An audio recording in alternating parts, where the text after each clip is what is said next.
They called him the Buddha of country music. Calm, forgiving, unshakable. But that was a lie. Behind the bandanas and the smoke, Willie Nelson remembers everything. Every betrayal, every friend who crossed a line. Now at 92, with nothing left to prove, he's breaking his silence. Naming the artists who sold out, the friends who turned their backs, and the legends who left scars that never healed. Some were icons, some were family, and one or two, you won't believe he ever hated them. In Nashville, there are rivalries. And then there's Willie Nelson versus Gar Brooks. It began in the early 90s when Willie was still playing dusty Rotuses while G was turning country concerts into pyrotechnic spectacles. To the public, Brooks was saving country music. To Willie, he was killing its soul. You can't sell struggle if you've never lived it, Willie told a bandmate after watching Gar perform Friends in low places like a Vegas act. The tension hit its peak at the 2004 Country Music Hall of Fame ceremony. On stage, Gar called Willie the conscience of country music. Backstage, Willie leaned in and said quietly, "Next time, sing it like you mean it." Those 8 words spread through Nashville like wildfire. After that, Willie refused every duet, photo, or joint appearance with G. There's a difference between wearing a hat and earning it. He later told Texas Monthly, "A jab no one had trouble decoding. G tried to play nice at first. Man, Willie's the real deal," he said in 2010. But by 2015, his patience wore thin. "Some folks think country stopped when they did," he quipped. "For years they stayed apart, the outlaw and the arena king divided by what real country meant. Then came a thaw. In 2020, Willie publicly congratulated G on his Kennedy Center honor. "Keep singing, just don't forget the front porch." 2 years later, Gar performed Always on My Mind at Willie's 90th birthday tribute and tipped his hat toward him. Willie smiled. No handshake, no photo, but enough to end the Cold War. Today, they're not friends, but the feud's fire has cooled to quiet respect. As Willie puts it, some of it's real, some of it's pretend. I can still tell the difference. And somewhere in Oklahoma, G. Brooks probably hears that and sings a little louder. Out of all the men Willie Nelson ever clashed with, none cut deeper than Juan Jennings. Because this wasn't just a feud. It was a fracture in family. They built the outlaw movement together. 2 rebels thumbing their noses at Nashville's polished machine, singing about pain, whiskey, and freedom. They were brothers in sound and spirit, or so it seemed. But behind the outlaw myth, something darker brewed. Jealousy, pride, and the slow decay of 2 egos too big to share one spotlight. By the late 70s, Juan was burning out. Cocaine, pills, and late nights had turned him volatile. Every magazine cover read Willie and Juan, never the other way around. That small detail gnawed at him. "I'm tired of playing second fiddle to a man who can't even tune his guitar," Juan once muttered after a show in Austin. To the crew, it sounded like a joke. To Willie, it was a warning. Their fights were quiet at first.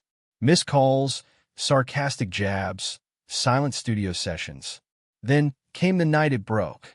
During a recording session in 1978, Juan slammed his fist on the console and growled, "You're too stoned to play straight." Willie, half smiling beneath the haze, replied softly, "You're too angry to sing true." No shouting match followed. Just the sound of silence and a friendship splintering in real time. Still, they kept up appearances. They toured together, shared interviews, even smiled for cameras, but the strain showed.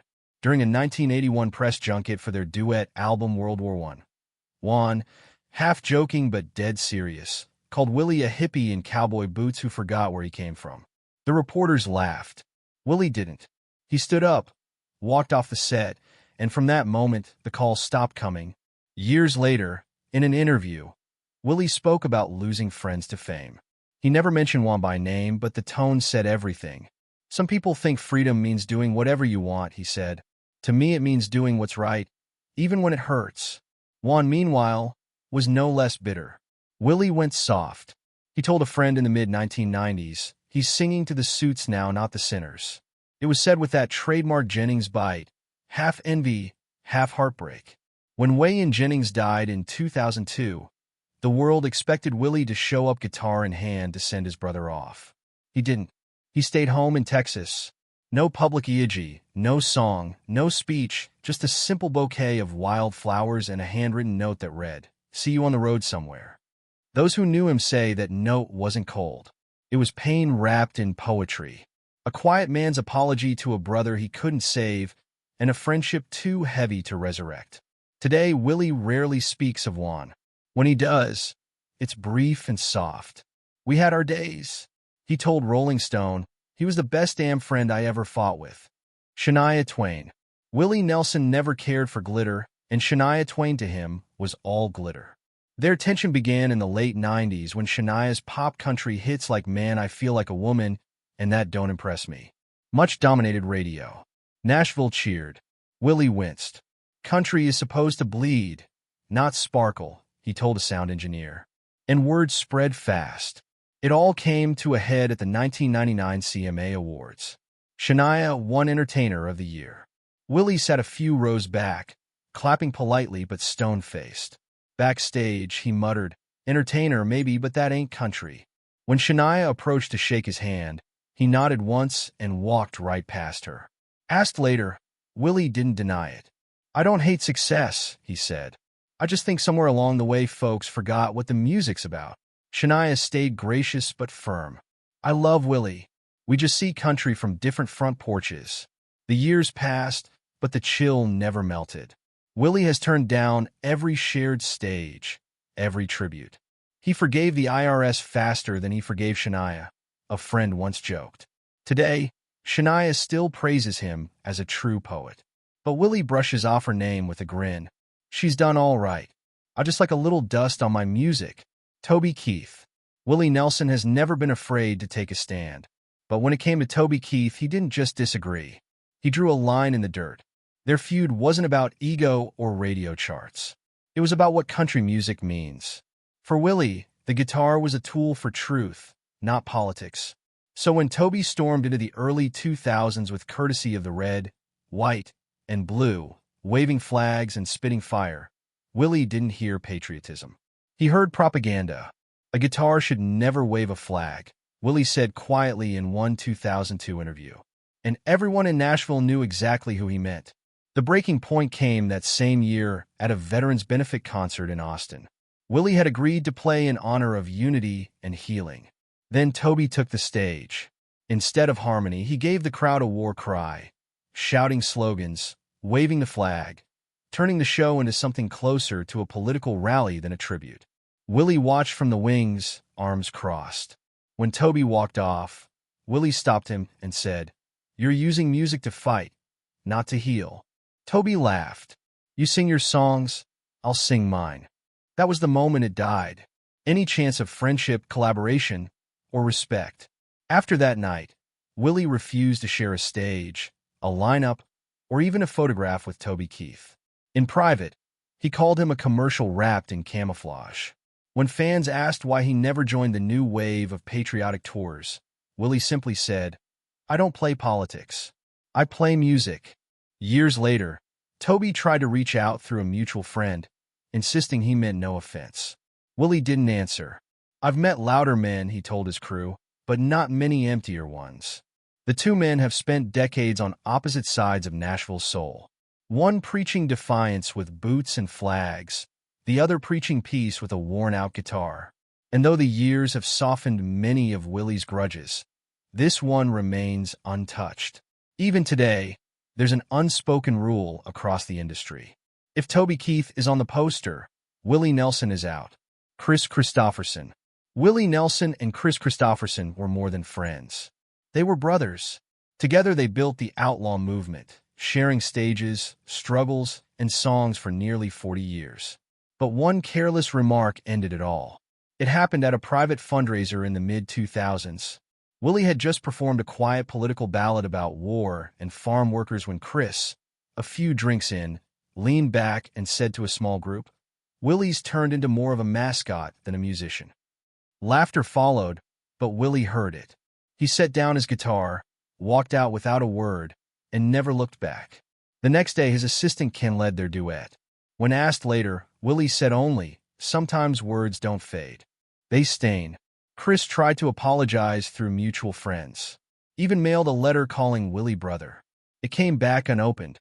Willie's reply, spoken softly to a friend. You don't get to call me brother after that. Chris later admitted, I ran my mouth when I should have listened. Willie's the best man I ever heard, but the damage was done. They never performed together again. Today, the silence remains. No public reunion. No final duet. Just two old outlaws traveling separate roads, divided not by time, but by one sentence that went too far. Merle Haggard. When Merle Haggard took a jab at Willie Nelson, it wasn't some harmless rib between old friends. It was a knife between brothers. For decades, the two were inseparable. They shared stages, whiskey, and the wild dream of outlaw country.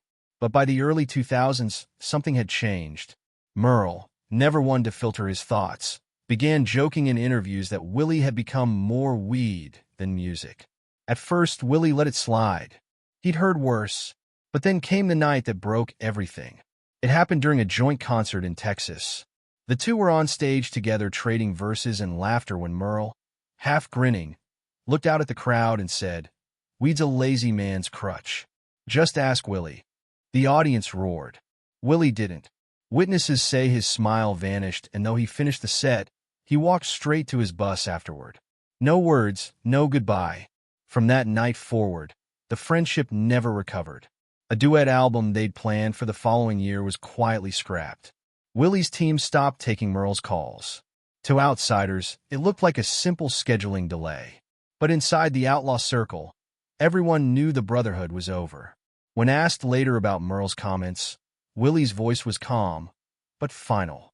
Some things you don't joke about. To him, it wasn't about the weed. It was about respect. Merle had made his life's symbol into a punchline, and that was a line Willie couldn't forgive.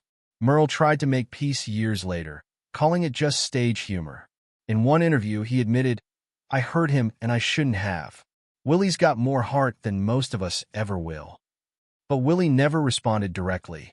He didn't speak against Merle either, just carried the silence the way only an old friend can when the hurt runs too deep to name.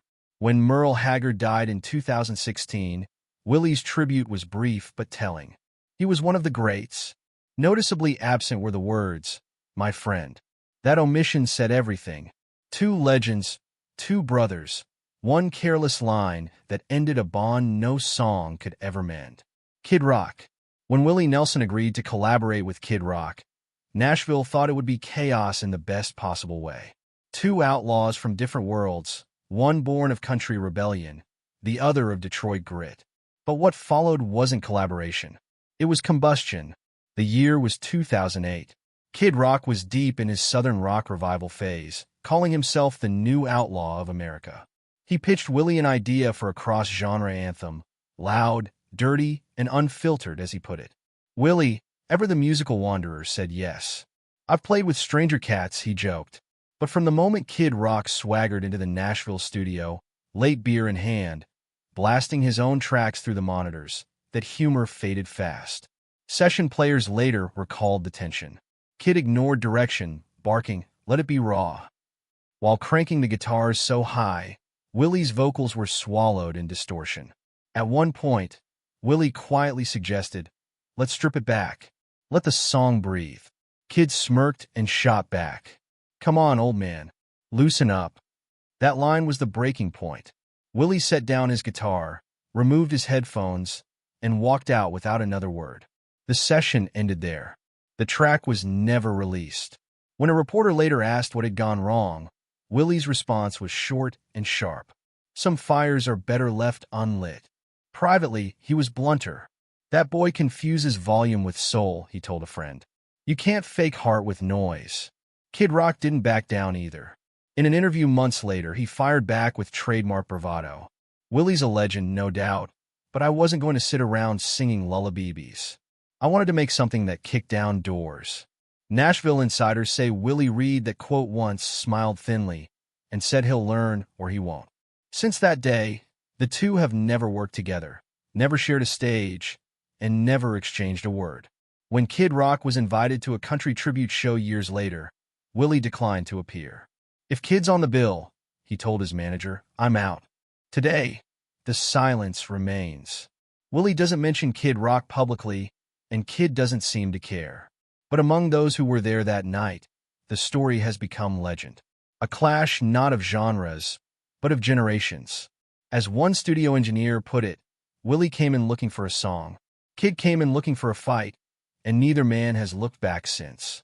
And now, at 92 years old, Willie Nelson has lived long enough to make peace with most of the world, but not with everyone. From the Nashville Outlaws he once called brothers to the new generation he believes lost touch with the roots. His list of grudges reads like a history of country music itself. Raw, painful, and unapologetically honest. But what do you think?